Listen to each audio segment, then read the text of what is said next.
Hey guys, Foxdrop here with a video on what I think are the 3 most overpowered and broken things in the new preseason jungle. Now I understand that the preseason is a time for testing and experimentation, so this is definitely not a call to arms against Riot for poor balancing or anything like that. The first thing that I find a bit too strong is the new Devourer enchant, or more specifically, the stack generation of it. The item itself is a huge power spike for certain junglers. It gives you a lot of on-hit damage as soon as you've picked it up, which is pretty strong but not necessarily overpowered. The problem I have with it is how quickly it can generate stacks. Currently you get +1 stack for every big jungle monster you kill, and 2 stacks for every kill and assist you get. Now in theory I really like this. It promotes playing with the team and getting champion kills as opposed to just mindlessly farming the jungle. But I think the fact that you get 2 stacks for an assist is a bit crazy, because there are some champions who can get assists very easily. Think of someone like Warwick when he uses his W. And even if you're not a champion who can get easy assists with their abilities, you can buy an item that will buff your teammates or debuff the enemies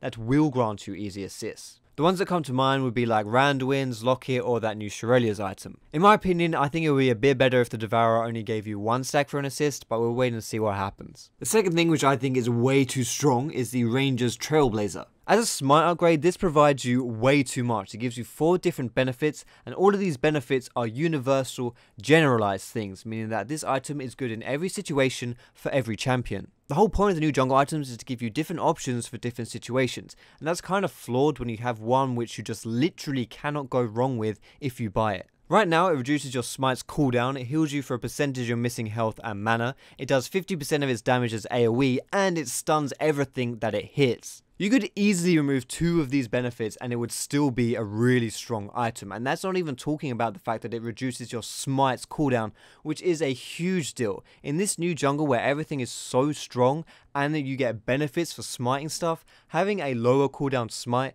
is really powerful. And the thing which is, in my opinion, the most broken aspect of the new preseason jungle is the smite buff you get from the chickens. When you smite the chickens, you're granted a buff that alerts you whenever you are spotted by an enemy ward and grants you true vision to take out that ward. The vision control granted by this buff is pretty ridiculous, especially when you consider the fact that you are a jungler, which means vision control is even more important. You are, as a jungler, essentially the biggest reason why people buy wards in this game, so having the ability to stomp those wards is very good. Something worth thinking about as well is that depending on what type of ward you killed, you'll be granted up to 30 gold, so essentially by smiting those chickens, you're getting even more moolah. It's also worth bearing in mind that this is a buff you get from one of the jungle monsters, and as such it should be compared to the other buffs that you get from the other jungle monsters. And in comparison, those other jungle buffs don't hold a light to what the chickens give you, which means it is disproportionately powerful. It's also pretty snowbally if you're given the opportunity to take away the enemy chickens as well,